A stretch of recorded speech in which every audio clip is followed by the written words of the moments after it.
지금은 몇 시 몇 분인가요? 대한민국에 있는 사람이라면 모두 같은 시간을 대답할 겁니다. 하지만 다른 나라에 있는 사람에게 동시에 시간을 묻는다면 국가별로 정한 표준시가 다르므로 답변이 달라집니다. 그러면 의문이 생깁니다. 우주에서는 어떤 표준시를 사용하고 있을까요? 국제우주정거장에 있다고 생각하고 이야기해보겠습니다. 국제우주정거장은 축구장만한 크기의 구조물로 고도 약 350km의 높이에서 매우 빠른 속도로 지구를 매일 16바퀴씩 돌고 있습니다. 비행기를 타서 다른 나라로 이동할 때는 그 나라의 시간을 따랐으므로 국제우주정거장도 이동 시 그 아래에 있는 국가의 표준시를 따르면 되지 않을까요? 근데 90분마다 지구를 한 바퀴 도는 국제우주정거장에 해당 방식을 적용하기에는 시간의 변동성이 너무 커서 문제가 있어 보입니다.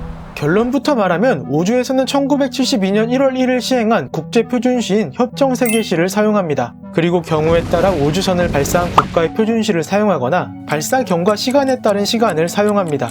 협정세계시는 그리니치 표준시를 기반으로 합니다. 그래서 그리니치 표준시와 혼용해서 사용하기도 하는데 우선 1884년 세계의 공식 시간으로 인정받았던 그리니치 표준시에 관해서 알아보는 게 좋을 것 같습니다. 영국의 천문학자 존 플램스티드는 태양과 달, 행성의 위치 등을 파악하기 위해 천문대 건설을 당시 국왕이었던 찰스 2세에게 제안했습니다. 이에 찰스 2세의 지시로 1675년 8월 10일 그리니치 천문대가 탄생합니다. 그리고 천문 지도를 만들기 위해 기준으로 삼을 자오선을 천문대 벽에 그렸는데 자오선은 청구상에서 관측자를 중심으로 지평면의 남북점을 말합니다. 따라서 관측자가 정한 기준에 따라서 자오선은 바뀔 수 있었습니다. 초기 자오선은 크게 중요하지 않았습니다. 근데 대항해 시대부터 자오선의 쓰임이 중요해지기 시작합니다. 바다에서 항해를 잘 하기 위해서는 자신이 바다에서 어디쯤 있는지 좌표를 잘 확인해야 하는데 지도에서 경도와 위도 등 명확히 정해진 기준이 없으니 어디가 어딘지 알 수가 없었습니다. 그래서 당시 선박들은 그리니치 천문대의 자오선을 기준으로 정해서 사용했습니다.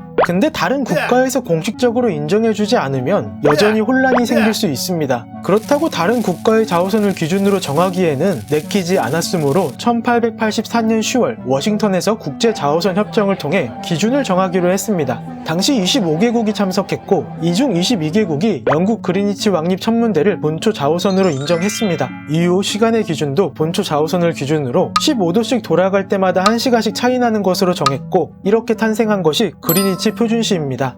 그리고 그리니치 표준시를 기반으로 지구 자전 속도의 불규칙성으로 발생하는 세계시와 세계협정시의 차이가 1초 이내가 되도록 보정해주는 윤초를 도입한 협정 세계시를 1972년 1월 1일부터 사용하기로 했습니다. 이런 이유로 다른 나라는 협정 세계시에서 얼마나 차이 나는지에 따라 플러스 시간을 표시해서 혼동이 없도록 사용하고 있습니다. 우리나라는 협정 세계시보다 9시간이 빠르므로 종종 시간 옆에 협정 세계시 플러스 9시를 함께 표기해서 사용합니다. 또한 우주처럼 명확한 시간 기준이 필요할 때는 국제적인 표준 시간의 기준인 협정 세계시 또는 그리니치 표준시를 기준으로 사용합니다.